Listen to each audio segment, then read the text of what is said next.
The state of my health was very bad. I was a juvenile diabetic for about 40 years, and I was 39 to 40 years old. Maurice was my firstborn. He was so energetic, full of life. He played basketball, football, ran track. The type of kid, if you were in the room with him, by the time you all finished talking, you would know him and he would know you. I used to call him Sunshine, because when he was a baby, every time you look at him and start talking to him, his smile would just light up the room. I had 3 young children to take care of, and I just really banked on getting a transplant. It was my only hope to live and take care of the kids and my husband. So I was at work the day that I got the call. It was December 12th of '03. It was his 15th birthday. My youngest son called and told me my next door neighbor wanted to talk to me and I need to get home. The way his voice sounded, my neighbor, he just told me to get home. I didn't know what had happened.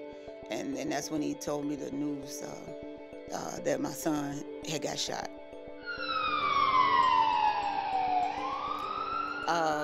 Let me tell you, that phone call is the phone call that you never want to get anywhere.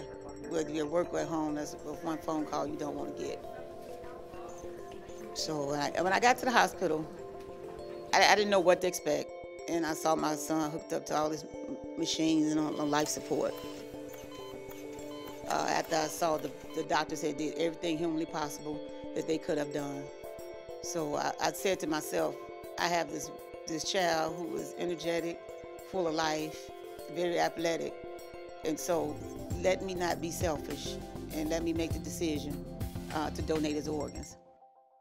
I can't explain the desire I had from the moment I had my surgery, because even in ICU, all plugged up on a table, I had so much energy in me compared to before I got that transplant. It was such an amazing feeling. I just remember writing just how grateful I was that somebody decided to help me live. I held on to the letter for a few months.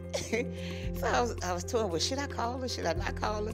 And then I was like, you know, well, I did give them permission to the recipients locate me. So then I finally picked up the phone. Penny called, and I remember distinctly, she said, "Hi, Alecia, I'm Penny Beatty, and I think this is the phone call you've wanted this whole year." And she said, "I'm sorry I didn't call you sooner, but can you get dressed? There's a memorial service at my church today, and I'd love for you to be there." So I didn't even think twice. I just got up, I told my husband, and said, "We're going to this church, and this is my organ donor." And when we saw each other, I said, we just connected like now. It's like we've been knowing each other for years. And the love, the connection that we got, I was so touched to know that, to see her, and she was this close to death, and to know that she's doing great. From the first day we met back in December '04 at the church, we clicked. We've been close. It's like we've been knowing each other for years. And when we see each other, her kidneys start twitching and flipping. So I told her that's Maurice. Smiling from heaven. I just am so grateful to this wonderful woman sitting next to me. And there's one thing I have to tell you. The one thing that she really touched me was when I met her.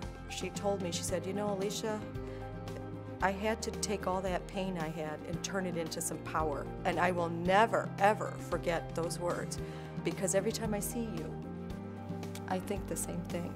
It took so much for her to take that loss, but to help other people. So I'm grateful to this woman forever. Yeah. Thank you. You're Thank welcome. you so You're much. welcome. You're welcome.